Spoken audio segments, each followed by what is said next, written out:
आज पुन्हा विधानसभेत पाहायला मिळालेला आहे।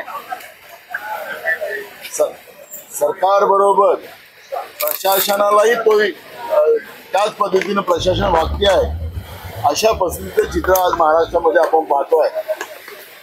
आपल्याला आज आपण पाहिलं असेल की 293 जो प्रस्ताव होता, जो गेल्या 3 आठवड्याचा तो पेंडिंग होता, त्याला माननीय अध्यक्षांनी आज दुपारी 4 वाजतापासून चालू करण्याचं भूमिका घेतली। पण डिमांडच्यामुळे ही चर्चा 6 वाजता सुरू झाली आणि चर्चा सुरू झाली असताना मी जेव्हा प्रस्ताव मांडला तर एकही मंत्री नाही, एकही सचिव नाही। शेतकऱ्यांचे प्रश्न होते, अंगणवाडीचा प्रश्न होते, लाडक्या बहिणीचे प्रश्न होते, बेरोजगारांचे प्रश्न होते, महागाईची भूमिका होती, गरीब लोकांच्या घरकुलांचे प्रश्न होते।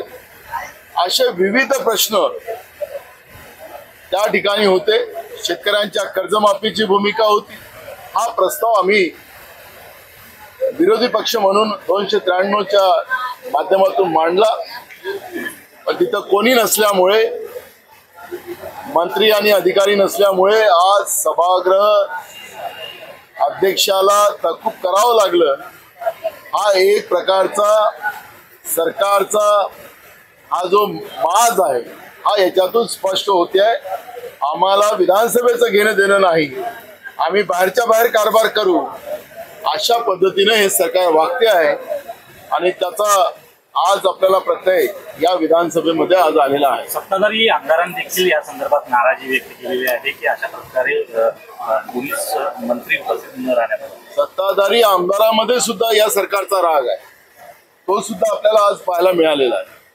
त्याच्यामुळे हिंदू मुसलमान करून लोकांच्या भावना पेटून विधानसभेचं महत्व कमी करायचं या सरकारचा प्रयत्न आहे आणि त्याच्यामुळे सत्ता पक्षाच्याही आमदारांनी याच्यामध्ये आज आमच्या सोबत आलेत आणि त्यांनी सुद्धा सरकारचा विरोध केलेला आहे, हे पण आपल्याला पाहायला मिळालेलं आहे। नाना, परवाच्या दिवशी विधानसभेमध्ये अनाधिकृत लेआउट आणि महसूलच्या जागा अडपल्या प्रकरणी दिग्रस मतदारसंघातली एक लक्षवेधी हिंगोलीचा आमदार उपस्थित करतोय आणि त्यावरनं अधिकाऱ्यांना निलंबित केलं जातंय।